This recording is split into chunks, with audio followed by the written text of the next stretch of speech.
enfermedades parasitarias. Bueno, vamos a ver primero lo que es un parásito. Bueno, un parásito es un organismo capaz de causar algún daño directamente en un huésped. La relación se llama parasitismo, por eso mismo, es que es cuando un organismo sale beneficiado y el otro sale afectado. Esa afectación puede ser temporal o permanente y puede llevar al organismo a la muerte, al huésped. Los parásitos se clasifican en dos grupos de acuerdo a su localización. Tenemos ectoparásitos, como vemos acá, que son aquellos parásitos que viven fuera o externamente en el organismo. Acá, pues lógicamente tenemos algunos de ellos. Hay piojos, garrapatas, y aquí vemos un tipo de chinche, pero el chinche lo que es un vector de transmisión de un parásito. Luego tenemos los endoparásitos, que son aquellos organismos que viven dentro del organismo, por ejemplo lombrices. Tenemos la solitaria o tenia, que es esta que vemos por acá de color rosado, y acá tenemos otro parásito, pueden ser de tipo nematodos, como en este caso, Askelminthus, ¿verdad? Pueden ser de tipo Askelminthus también. Vamos con la siguiente. Bueno, ¿qué es un parásito? Aquí tenemos una definición. Dice que de latín parásitos, aunque con origen más remoto en un vocablo griego que significa comensal. Un parásito es un organismo que vive a costa de otra especie. El parásito que puede ser animal o puede ser vegetal, ¿verdad? Se alimenta del otro organismo debilitándolo, aunque por lo general sin llegar a matarlo, ¿verdad? Obviamente puede llegar a matarlo si él permanece dentro del huésped. En esta relación, una de las especies asume el papel de huésped y la otra de parásito. El parásito vive a expensas del huésped, produciéndole graves daños a su salud. Por ejemplo, aquí podemos ver algunos ejemplos, digamos, de que son parásitos. Por ejemplo, podemos ver bacterias, ¿verdad? Como en este caso, esta que tenemos acá. También podemos observar otros tipos de protistas. Por ejemplo, bueno, estas de acá son bacterias también. Estas que estoy marcando. Estas de acá, por ejemplo, esta que podemos visualizar en aquí, es un tipo de protozoo. Amebas, por ejemplo, esta de acá es una ameba. Esta que estoy encerrando sería una ameba. Ok, entonces veámoslo acá. Este sería una bacteria.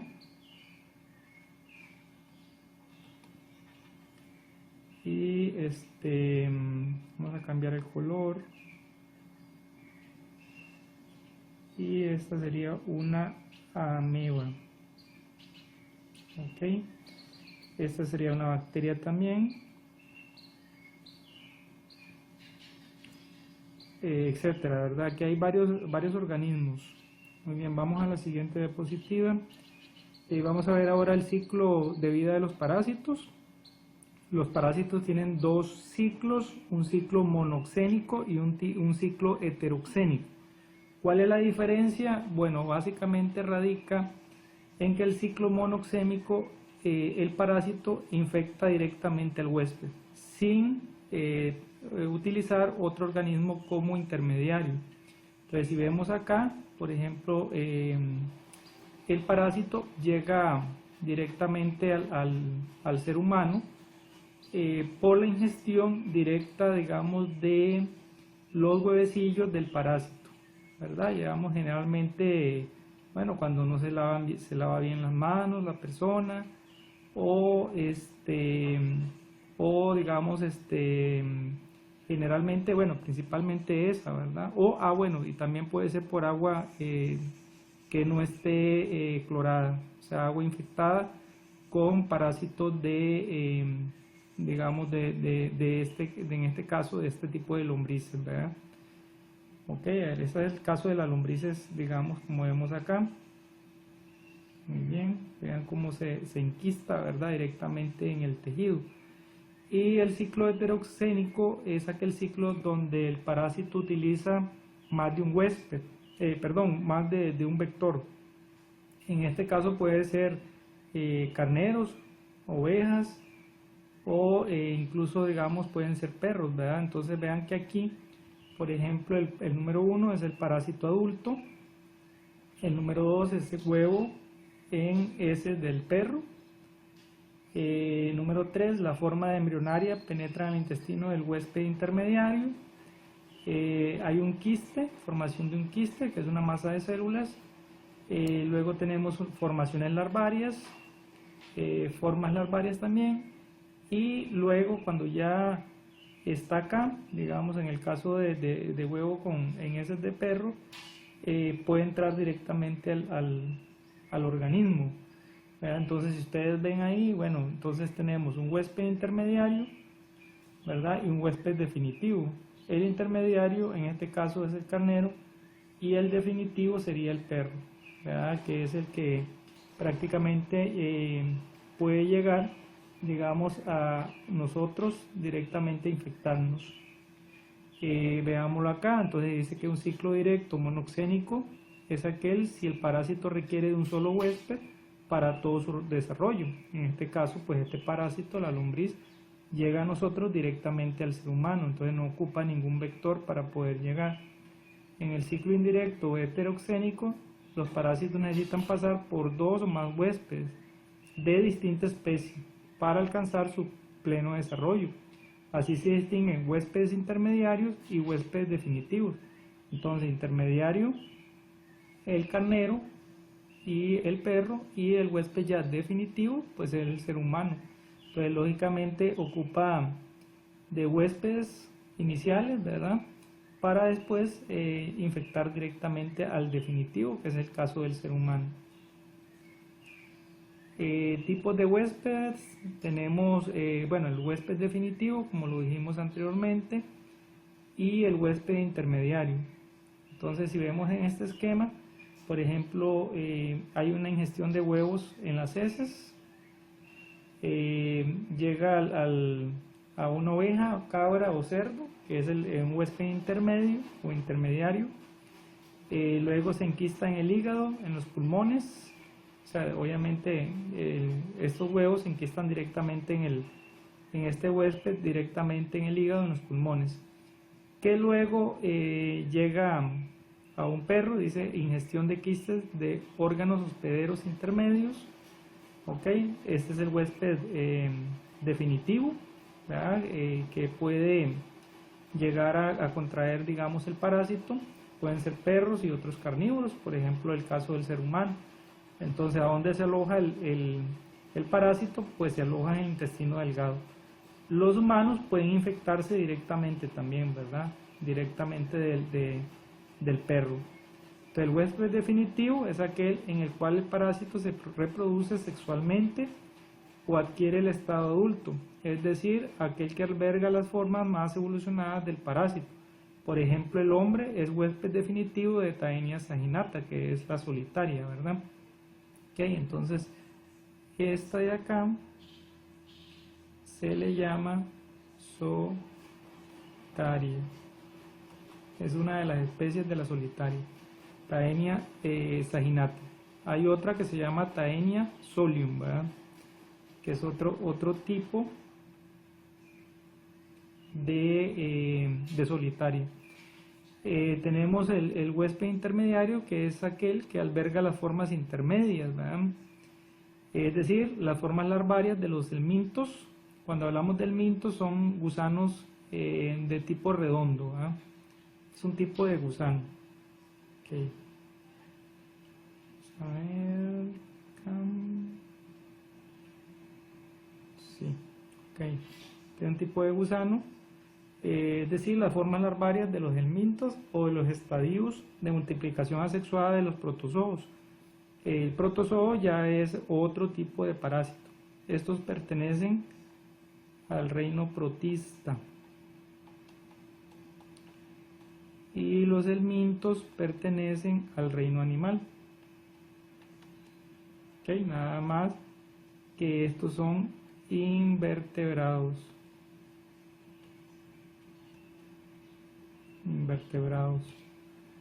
Ok, bueno, vamos a ver las siguientes enfermedades. Tenemos el dengue, que vamos a empezar a ver. De hecho, las enfermedades que vamos a ver generalmente son provocadas por virus, ¿verdad? Por virus y por protozoos. Una por protozoos, que es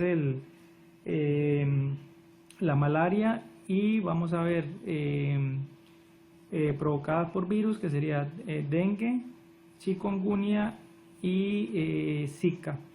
Empezando primero con el dengue. Bueno, ¿qué es el dengue? Bueno, el dengue es una enfermedad causada por un virus y que llega al ser humano por la picadura de este zancudo. ¿Ok? ¿De cómo se llama la especie? Bueno, Aedes aegypti. Y también tenemos otra especie que podría llegar a infectarse del virus, que es Aedes albopictus. Ok, ¿cuáles son algunos síntomas, como vemos acá, del virus? Pues lógicamente vemos fiebre alta, ¿verdad? La persona comienza a sentir fiebre, y esto es originado pues lógicamente por la picadura. La enfermedad llega, digamos, al ser humano cuando este zancudo, ¿verdad? El Aedes pica a una persona que está enferma y luego infecta a otra sana, como vemos acá. Ok,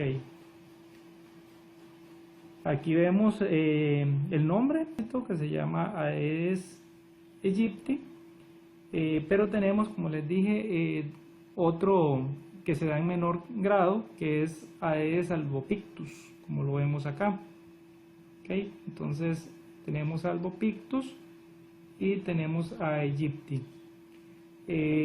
Transmiten la fiebre chikungunya, la fiebre amarilla, el Zika, como les dije anteriormente, y también por ahí tenemos también, bueno, me falta ahí, bueno, chikungunya, fiebre amarilla, Zika y el dengue, obviamente, ¿verdad?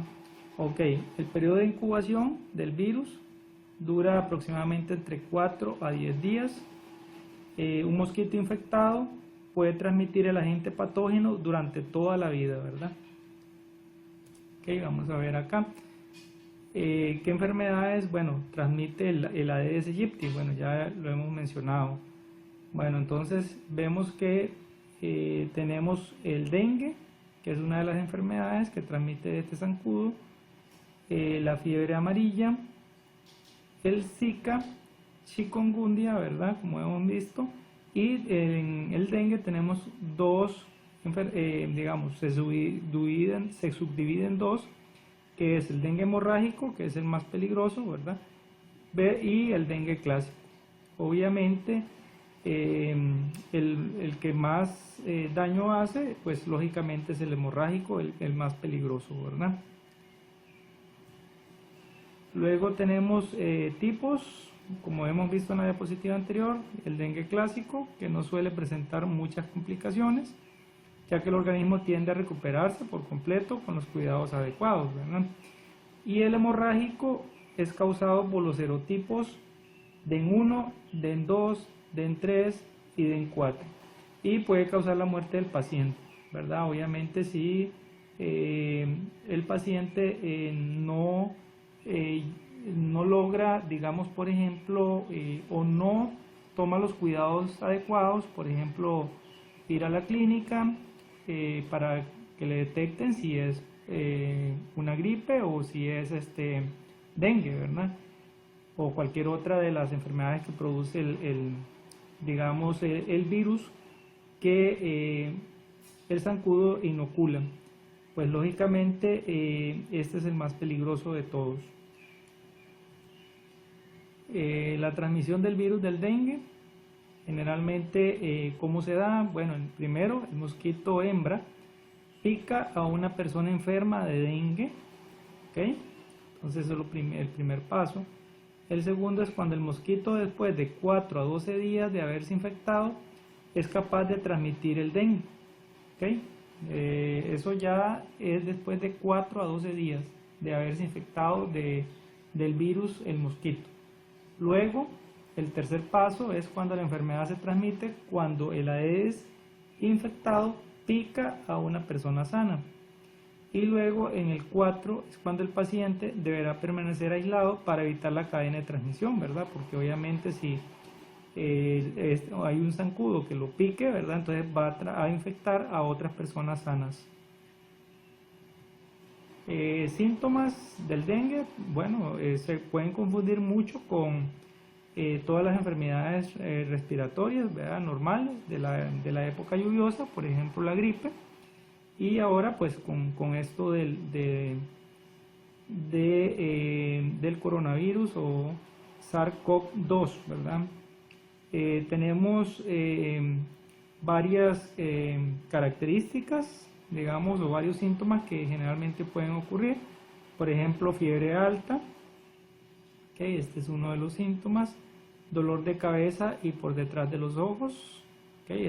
Esta característica, este dolor, digamos, ocular por detrás de los ojos es muy típico del dengue. Puntos rojos en la piel, ¿ya? Es como una especie de sarpullido o salpullido. Dolor abdominal en todo el cuerpo, malestar y cansancio extremo, mareos y vómitos. Puede ocasionar también mareos y vómitos.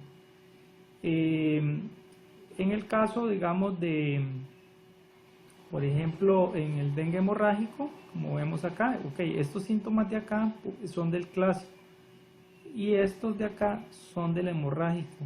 Ya digamos, cuando la enfermedad se complica, puede haber confusión mental, ojos rojos, sangrado por la nariz y las encías, vómitos persistentes, orina con sangre y agitación y somnolencia, que serían los síntomas más fuertes de esta enfermedad.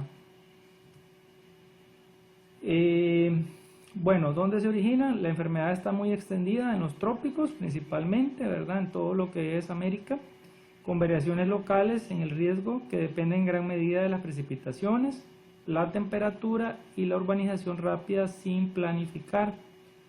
Se reproduce principalmente en recipientes artificiales. Entonces aquí la clave para evitar, digamos, padecer de dengue y todas las enfermedades que son transmitidas por el Aedes aegypti o el Aedes albopictus, principalmente consiste en evitar que el agua se acumule en recipientes donde pueda tener posibilidad de acumularse.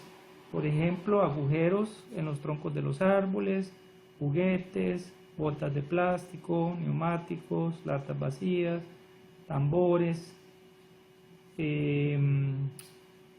Tenemos bebederos de animales, bases de macetas, floreros con agua, canaletas para del agua de lluvia, o sea, digamos las canoas, botellas vacías, baldes, plantas de bromeliasas o semejantes, ladrillos huecos, botellas rotas colocadas sobre los muros, tanques elevados. Entonces todo esto son criaderos prácticamente para el zancudo. Entonces tenemos que estar en nuestras casas vigilantes de todo recipiente que pueda acumular de alguna u otra manera agua, ¿verdad? Algo muy importante es renovar el agua de recipientes cada 3 días, lavar muy bien con agua y jabón las paredes internas, digamos, de los recipientes, instalar telas mosquiteros en puertas y ventanas, usar mosquiteros, repelentes, etcétera, ¿verdad? Y aquí podemos visualizar, digamos, la distribución de esta enfermedad, o sea, del dengue en todo el mundo. Vean que prácticamente uno no podría pensar, digamos, que en Estados Unidos y Canadá hubieran, pero por el cambio climático ya el zancudo se ha expandido prácticamente en gran parte del mundo, ¿verdad? Entonces todavía solamente, digamos, Alaska y Groenlandia, Islandia, por ejemplo, por acá, y la parte de Argentina, Chile, no tienen, digamos, todavía casos de, digamos, de dengue, pero principalmente, digamos, en América, muchos países de Sudamérica, entonces tenemos, por ejemplo, Brasil, Bolivia, Perú, Colombia, Venezuela, todo Centroamérica, México, Estados Unidos, Canadá, y se salva prácticamente lo que es la parte de Alaska, ¿verdad? Una parte de los Estados Unidos y la parte de Groenlandia. Y yéndonos para la parte de lo que es África, vemos que el continente africano sí se propaga la enfermedad, a excepción, digamos, de Argelia, por ejemplo, por acá, Marruecos, Libia. Está ausente, digamos, del dengue, ¿verdad? Muchos países europeos también, prácticamente no hay, pero sí podemos encontrar, por ejemplo, en Alemania, Francia y España. Rusia, ¿verdad? Como podemos ver acá. También podemos encontrar en la parte de Asia, China, por ejemplo, la India. Y uno que está libre, ¿verdad? Digamos, de este virus que causa el dengue, pues Australia y Nueva Zelanda, ¿verdad? Entonces vean que prácticamente es muy probable que, digamos, llegue a expandirse por todo el mundo, ya que el efecto del calentamiento global, ¿verdad? Está causando pues que el zancudo se adapte y pueda llegar a otras zonas que todavía no están, digamos, marcadas como zonas, digamos, de propagación de esta enfermedad. Medidas de prevención, bueno, ya hemos hablado bastante, digamos, de que obviamente esta enfermedad se puede evitar, pero depende de cada uno de nosotros. Por ejemplo, eliminar desechos sólidos, ¿verdad? Eso es muy, muy importante. Reducir hábitats de mosquitos, o sea, reducir el hábitat a los zancudos, lógicamente evitando que se acumule agua en recipientes que tengan esa opción, digamos, de que acumule agua. Limpiar los recipientes, repelente de mosquitos, ¿verdad? Y ropa de protección. Acuérdense que el zancudo hembra, como vemos aquí, es el que principalmente, bueno, es el que generalmente pica, ¿verdad? Porque es el que tiene que utilizar la sangre para, digamos, los huevos. Tratamiento, pues no hay un tratamiento, no hay una vacuna así como tal, aunque anteriormente se había dicho que últimamente se había obtenido, que estaba en pruebas una vacuna contra el dengue y las otras enfermedades, pero por el momento todavía no hay algo así ya establecido para evitar que uno le dé esta enfermedad. Generalmente lo que hay es, o lo que se utiliza más bien, es algunos analgésicos, ¿verdad? Por ejemplo, se utiliza también paracetamol y dipirona, o sea, este es lo que se conoce como acetaminofén. También descansar lo necesario es muy importante para poder, digamos, curarse de esta enfermedad, y beber muchos líquidos, ¿verdad? Mucha agua es también importante para poder sanar de esta enfermedad. Vamos ahora con lo que es el Zika. También es transmitido por el Aedes aegypti. Según la OMS, la Organización Mundial de la Salud, el Zika es un virus que se transmite por medio del zancudo o mosquito Aedes, como lo dije anteriormente, ¿verdad? Causa también dengue y chikungunya. El virus del Zika se transmite principalmente por la picadura de mosquitos hembras, ¿verdad? Son las hembras las que pican de la Aedes aegypti que están infectados con este virus. También se puede transmitir a través de la sangre, Este es todavía más peligroso, ¿verdad? Porque no es solamente a través del zancudo, sino también a través de la sangre, ¿ok? Y mayormente también por contacto sexual, debido a que el virus del Zika permanece en el esperma durante mucho tiempo. La transmisión materno-fetal aún está en estudio, ¿verdad? Pero se cree que obviamente el feto puede verse afectado. De hecho, sí resulta afectado. Entonces, la posibilidad de propagación por esta vía es posible, pero las consecuencias para el feto y la frecuencia con la que este contagio se produce se siguen estudiando. Entonces aquí podemos visualizar, ¿verdad?, el zancudo Aedes aegypti. Bueno, aquí tenemos algunas características del zancudo. Es miembro del subgénero Estegomia dentro del género Aedes. Es un cúlice que puede ser portador de varias enfermedades, como el virus del dengue, fiebre amarilla, chikungunya, fiebre del Zika y el virus mayaro. El Zika es un flavivirus transmitido por mosquitos que se identificó por primera vez en macacos. Los macacos son monos, ¿okay? Son monos. Okay, en Uganda en 1947. Posteriormente, en 1952, se identificó en el ser humano en Uganda y en la República Unida de Tanzania.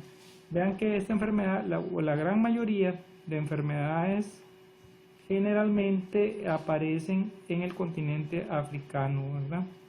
En África. Y de ahí se transmiten a todo el mundo. Pero también ahora, como vemos con este coronavirus, ¿verdad?, o COVID-19, también puede aparecer en Asia, ¿verdad? Pero digamos principalmente en África, la gran mayoría de enfermedades tropicales.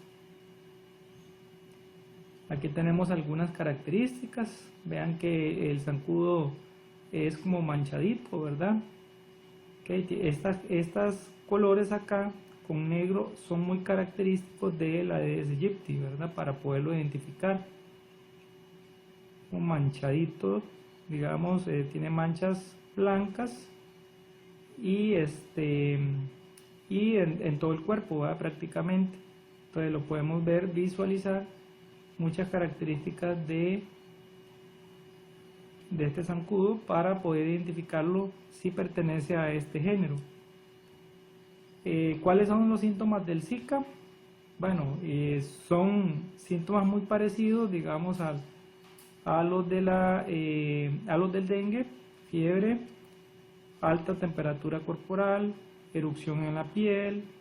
Esta es una de las que no aparece en el dengue, ¿verdad? Pero aquí sí, la conjuntivitis, dolores musculares y en las articulaciones, mucho más fuertes que las del dengue, y cefalia, que esto es dolor de cabeza.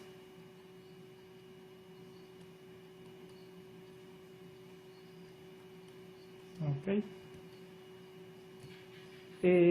Algo como les contaba, bueno, básicamente cuando una madre está embarazada, tiene que tener mucho cuidado de no infectarse con este virus, ¿verdad?, que produce el Zika, porque sí puede haber consecuencias muy severas en el feto. Puede causar varias complicaciones en el proceso de embarazo, tanto como un parto prematuro, el aborto espontáneo, la muerte intrauterina. Además, el virus se puede transmitir de la madre al feto, o sea, sí lo puede transmitir la madre al feto, y producir microcefalia, ¿verdad?, como podemos visualizar acá, ¿verdad?, y otras malformaciones congénitas, que ahorita las vamos a ver. Bueno, una principalmente, ¿verdad? Aquí tenemos esas dos complicaciones que pueden darse en el Zika, que son el síndrome de Guillain-Barré, ¿verdad?, como lo podemos visualizar acá. Dice que durante el periodo de recuperación presta atención a cualquier señal inusual de entumecimiento o hormigueo en los pies. O sea que cuando ya uno se está recuperando, note este síntoma. o en las extremidades inferiores. ¿Ok? El síndrome de Guillain-Barré, con las siglas GBS, es un trastorno autoinmune que en ocasiones se produce después de una enfermedad viral, o sea, después que ya nos hemos curado por una enfermedad de un virus, podría originar este síndrome. ¿Ok? Y originar esto, ¿verdad? Que ustedes ven acá, puede llegar a uno a quedar postrado, digamos, en una silla de ruedas, porque es un problema a nivel del sistema nervioso. Acá a la par tenemos algunas características, digamos, de niños que nacen con microcefalia, que ese es otro caso, digamos, que se determinó con este virus del Zika. Dice que si eres mujer y estás en pleno proceso de recuperación de la enfermedad de Zika y sales embarazada, existe la posibilidad de que tu bebé pueda nacer con microcefalia. Le podemos ver acá la cabeza un poco más pequeña que esta, ¿verdad? Este es un bebé normal y aquí tenemos un niño con microcefalia que puede ser originado por esta enfermedad. Tratamientos, igual que el caso del dengue y que todas estas enfermedades ocasionadas por este virus, tanto el virus del Zika como el del dengue, como el chikungunya, fiebre amarilla, etcétera, no hay una vacuna o no hay un tratamiento específico. Lo que se recomienda principalmente es acetaminofén, o sea, paracetamol, y es más que todo para ayudar a aliviar el dolor y la fiebre, y el uso de remedios naturales, ¿verdad? Aquí algo muy importante es que no se debe tomar aspirinas u otro medicamento, ¿verdad? Porque esto puede originar que pueda haber hemorragias, o sea, complicarse la enfermedad. Entonces, lo que hay principalmente es acetaminofén para aliviar el dolor, pero una vacuna como tal o un medicamento como tal que ayude a curar la enfermedad, no la hay. Entonces, básicamente es reposo, tomar mucha agua y aliviar dolores principalmente con acetaminofén. Otra cosa importante es realizarse chequeos constantes. Se toman diversas bebidas para mantenerse hidratado también, ¿verdad? Digamos, en el caso, digamos, de que estemos padeciendo de esta enfermedad. Algo muy importante es que acá lo que juega es el sistema inmunológico. El sistema inmunológico es el encargado de eliminar el virus. Es igual como en este caso de esta enfermedad del COVID-19, ¿verdad? Que digamos el sistema inmunológico es el único que puede ayudar a eliminar el virus. Aquí la ventaja que obviamente la letalidad es menor, ¿verdad? Comparado a este nuevo virus. Pero de hecho sí causa, digamos, no este, pero el dengue sí a nivel de todo América causa muchas muertes, igualmente en África. La respuesta estratégica de la OMS, o sea, la Organización Mundial de la Salud, con respecto al Zika es avanzar en la investigación de la prevención, ¿verdad? Lo que es prevención, vigilancia y control de la infección y las posibles complicaciones. Crear, reforzar y poner en marcha sistemas integrados de vigilancia e infección y las complicaciones. Reforzar la capacidad de los laboratorios de todo el mundo para realizar pruebas de detección del virus del Zika. Respaldar los esfuerzos mundiales por aplicar y monitorear estrategias de control de vectores destinados a reducir las poblaciones del zancudo.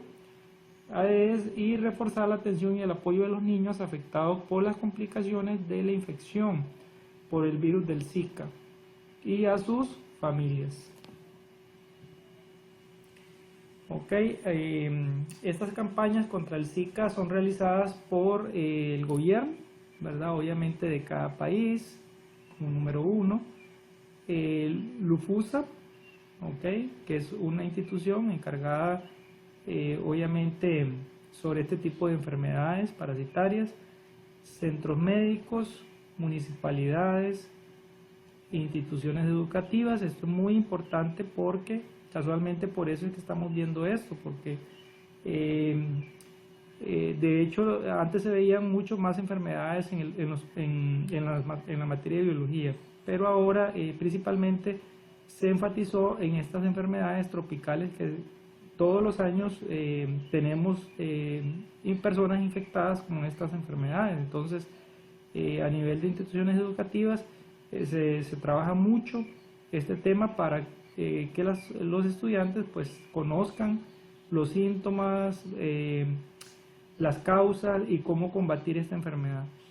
Y también obviamente las familias, que este es el punto más importante, porque obviamente si en la casa limpiamos, digamos, recipientes y no dejamos que el agua se acumule, pues lógicamente es un factor muy importante para evitar la propagación de estas enfermedades, y no solamente del Zika. Okay, aquí podemos ver en la fotografía lo que ya he dicho varias veces, ¿verdad? Barriles, baldes o cubetas, macetas, llantas, lugares donde se puede acumular el agua y donde se pueden criar el zancudo. Entonces, si obviamente no hay tantos zancudos, digamos, o no hay mucha cantidad de este tipo de zancudo, pues lógicamente vamos a combatir estas enfermedades. Prevención: la protección contra las picaduras de los mosquitos durante el día, sobre todo en mujeres embarazadas y niños pequeños.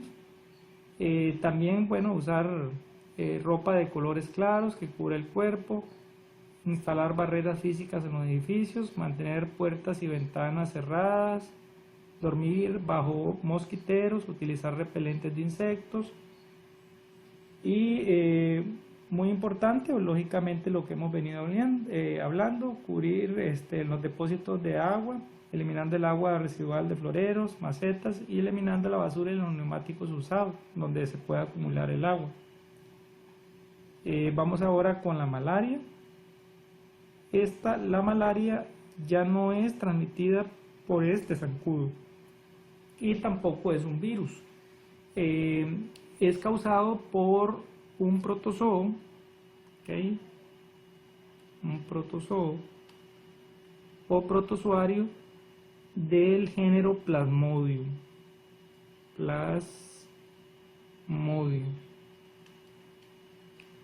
Pero sí utiliza un vector que es un zancudo. ¿Okay? Utiliza como un vector un zancudo. Igual que las otras enfermedades, el vector es un zancudo. La diferencia que acá no es un virus, sino que es un ser vivo. Aquí sí es un ser vivo, que es del género Plasmodium, y hay varios de tipo de Plasmodium. Tenemos 4: Malaria, Ovale, Falciparum y Plasmodium vivax. ¿Okay? Todos producen la malaria. Todos estos, ¿okay?, producen la malaria. ¿Okay? Y utilizan como vector al zancudo. Nada más que no al mismo zancudo, ¿verdad? Sino que a otro que es del género Anopheles. Anopheles, que también, pues lógicamente es la hembra. Aquí lo vemos, ¿verdad? El género Anopheles, ese es el género del zancudo. Tiene un tamaño de 4 a 5 milímetros aproximadamente y es el transmisor de esta enfermedad. Generalmente, ¿cuáles son esos zancudos? Tenemos dos especies: Anopheles gambiae y Anopheles funestes, y como dije anteriormente, es la hembra la que ocupa de la sangre, o sea, picar para los huevos de la especie. Entonces se ocupa obviamente la sangre de un ser humano. Entonces tenemos Anopheles gambiae y Anopheles funestus, ¿ok? Causas, o sea, cuáles generalmente son las causas de esta enfermedad. Bueno, tenemos el mosquito, se alimenta de la sangre de una persona, ¿okay? Como vemos acá, inyecta su aparato chupador directamente en la piel y succiona la sangre, como ustedes pueden visualizar acá. Es el hígado, ¿verdad? Y acá obviamente causa severas lesiones al tejido hepático. Entonces, al madurar, el parásito se libera en el torrente sanguíneo y comienza a infectar los glóbulos rojos, como podemos visualizar acá. Lógicamente, pues esta es una enfermedad de mucho cuidado y también es muy expandida en prácticamente todo el mundo, ¿verdad? Aquí tenemos el ciclo de transmisión, prácticamente como les decía, bueno, la hembra pica, el parásito se va hacia el hígado y después el parásito sale directamente a dañar todos los glóbulos rojos. Si ustedes ven acá, vean que prácticamente los destruye y libera más parásitos que luego llegan a picar, otro zancudo llega, pica a esa persona y se da la propagación. Entonces, mosquito no infectado, transmisión del parásito en el hígado, luego en el torrente sanguíneo y la transmisión a la siguiente persona. Entonces inicia con un mosquito no infectado que se infecta cuando pica a una persona que tiene la enfermedad y luego pues lógicamente se propaga ya a toda la población o a todas las personas que pique el zancudo, ¿verdad? Que esté obviamente infectado. Tenemos escalofríos, como vemos acá, síntomas parecidos a la gripe, ¿verdad? Obviamente, fiebre, vómitos, esto es si se da, diarrea, ictericia, ojo con esta palabra, ictericia lo que significa es que la piel, ¿verdad? Y el color del ojo cambia a amarillo, la persona se pone muy amarilla. Eso es lógicamente porque está dañando el hígado, ¿verdad? Y dolor y fatiga muscular. Tratamiento. Bueno, lo primero es el diagnóstico. A través de una prueba de sangre se determina si una persona está infectada con el parásito. El tratamiento principal es la cloroquina, que es lo que se está utilizando ahora con el SARS-CoV-2, ¿verdad? Que parece ser que funciona en algunas personas y en otras no. Pero fue un tratamiento ya específico para esta enfermedad. Otros tratamientos, combinaciones de derivados de artemisina que incluyen artemeter y lumefantrina, que son otros medicamentos, ¿verdad? Son términos muy médicos. Atovacuna, proguanil, tratamiento a base de quinina en combinación con doxiciclina o clindamicina. Mefloquina en combinación con artesunato o doxiciclina. Te vean que todos esos términos pues lógicamente son de medicamentos y tienen nombres muy especiales, vean, muy técnicos, ¿verdad? Seguimos. Tenemos factores de riesgo. El mayor factor de riesgo de desarrollar la malaria es vivir o visitar áreas donde la enfermedad es muy común. Como les dije anteriormente, vean que prácticamente esta enfermedad sí está prácticamente en todo el mundo.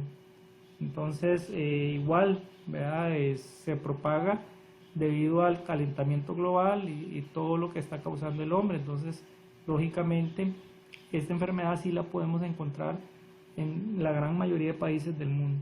Entonces, tenemos países africanos al sur del desierto del Sahara, el subcontinente asiático, Nueva Guinea, República Dominicana, Haití. Medidas de prevención, igual que en el caso del dengue, pues cubrir su piel, ¿verdad? Como es un zancudo el vector, pues entonces lógicamente cubrirse la piel, usar mosquiteros, aplicar repelente de insectos, usar ropa que obviamente cubra toda la piel, dormir debajo de una red mosquitera, como dije anteriormente. Datos extras, cada año cerca de 210 millones de personas se infectan con malaria. Entonces vean que estas enfermedades parasitarias matan más personas que incluso que esta enfermedad que tenemos actualmente, ¿verdad? Y aproximadamente mueren, véanlo acá, para ver, 440.000 más bien. Ajá, sí dice, mueren a causa de la enfermedad. La mayoría de las personas que mueren por la enfermedad son niños pequeños de África. Los funcionarios de la salud mundial están tratando de reducir la incidencia de malaria mediante la distribución de mosquiteros con el fin de proteger a las personas que sufren las picaduras del mosquito al dormir. Aún no existe una vacuna, bueno, inicialmente para todos, ¿verdad? Los científicos de todo el mundo están tratando de elaborar una vacuna segura y eficaz para la malaria. Sin embargo, hasta el momento todavía no existe una vacuna contra la malaria aprobada para uso en humanos. Ok. Vamos ahora con la chikungunya, que es otra de las enfermedades transmitidas por el Aedes aegypti y el Aedes albopictus. Es una enfermedad viral transmitida al humano por mosquitos infectados. Se transmite de una persona a otra por la picadura de esos mosquitos hembra, que transmiten también el dengue, ¿verdad? Y esta es la forma del virus. Vean que es un virus circular, redondo, como lo visualizamos acá. Algo parecido al de la enfermedad actual, nada más que el de la enfermedad actual tiene espiráculos acá, ¿verdad? Tiene una corona de espinas, ¿verdad? Por eso se llama coronavirus, pero este no, este es redondo, ¿ok? Algunos síntomas del chikungunya, tenemos sarpullido, pero vean que es un síntoma muy similar que también aparece en las otras enfermedades transmitidas por este zancudo. Dolor de cabeza, cansancio, dolor muscular y articular. Ojo con esto porque esto sí es muy fuerte en esta enfermedad. Y también fiebre, que es característico y que da en todas las enfermedades que acabamos de ver, ¿verdad? La distribución, vean que no es como la malaria, que prácticamente está en todo el mundo. El chikungunya sí lo tenemos en toda la parte tropical, o sea, digamos, Suramérica, Centroamérica y parte también, digamos, de los Estados Unidos, ¿verdad? Continente africano, el asiático, ¿verdad? Y por ahí tenemos también Italia, por ejemplo, en este caso de acá, algunos países del continente europeo. Y en Asia, pero vean que principalmente estas son enfermedades de los países tropicales, o sea, de América. Principalmente, como lo vemos acá, prácticamente acapara todo lo que es América Central y Suramérica. Solo se salva este pedacito por acá, ¿verdad? Que es el que no tiene, y por acá. Y todos estos países de África también no tienen, pero sí también se está presente en países africanos, ¿verdad? Síntomas, igual, ¿verdad? Son síntomas muy parecidos a todas estas enfermedades que hemos visto. La fiebre alta, que empieza por una fuerte fiebre, a veces superior a 40 grados Celsius, que puede durar hasta 3 días, ¿verdad? Dolor severo en las articulaciones, esto es una de las características principales del chikungunya, que incluso cuando la persona se recupera, todavía sigue teniendo dolores articulares, son dolores muy fuertes en las extremidades. En pacientes de edad avanzada los síntomas pueden durar más tiempo. Otros síntomas, por ejemplo, dolor de cabeza persistente, náuseas, dolor muscular, fatiga, vómito, pérdida parcial del sentido del gusto, ¿verdad? Sarpullidos, ¿verdad? Que es una serie de ronchitas que le aparecen a uno en la piel, que se desarrollan en el cuerpo y extremidades. Puede verse como protuberancias pequeñas, rojas o puntos rojos, púrpura o rojo, ¿verdad?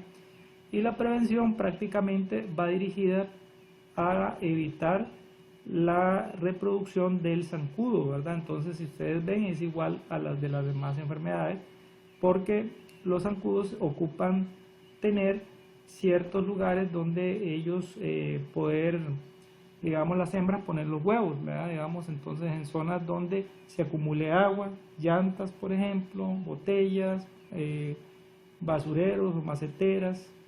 Bueno, aquí tenemos un basurero que la tapa, digamos, tiene que estar perfectamente cerrada, ¿verdad? Para evitar que se acumule agua. Tapar bien los recipientes donde se almacene agua, garrafones digamos, de pichingas, jarras, ollas. Cambiar el agua de las plantas cada 3 días es otra cosa importante en este caso de esta enfermedad. ¿Hay tratamiento? Bueno, prácticamente el único tratamiento que hay es el tomar acetaminofén. En realidad no hay una vacuna, ¿verdad? Y no hay tampoco un tratamiento, según la OMS, la Organización Mundial de la Salud. No hay un medicamento ni vacuna, pero debe acudir al centro de salud más cercano si presenta cualquiera de estos síntomas, ¿verdad? Y lo que se hace es aliviar síntomas nada más con antipiréticos, analgésicos y tomar mucho líquido. Por ejemplo, el paracetamol, que es la misma acetaminofén. Cuando se tiene síntomas de fiebre, dolor, se puede tomar este medicamento, el cual se puede conseguir sin receta médica, ¿verdad? En la farmacia. Y algo muy importante en todas estas enfermedades, no tomar el ibuprofeno y aspirinas, porque estas pueden originar sangrados, o sea, pueden hacer más fuerte digamos, los síntomas o causar más daño directamente al cuerpo. Entonces, ten en cuenta que hasta que recibas un diagnóstico confirmado es mejor evitar el ibuprofeno y la aspirina, ¿verdad? O sea, ninguno de estos medicamentos es aconsejado para tomar. Entonces, principalmente es acetaminofén, lo que le dan en las clínicas cuando le dicen a uno que está enfermo por dengue o cualquiera de estas enfermedades que vimos anteriormente, a excepción de la malaria, ¿verdad? Que ya hay medicamentos específicos para esa enfermedad. Muchas gracias, espero que hayan entendido y este sería el segundo tema, ¿ok? Muchísimas gracias.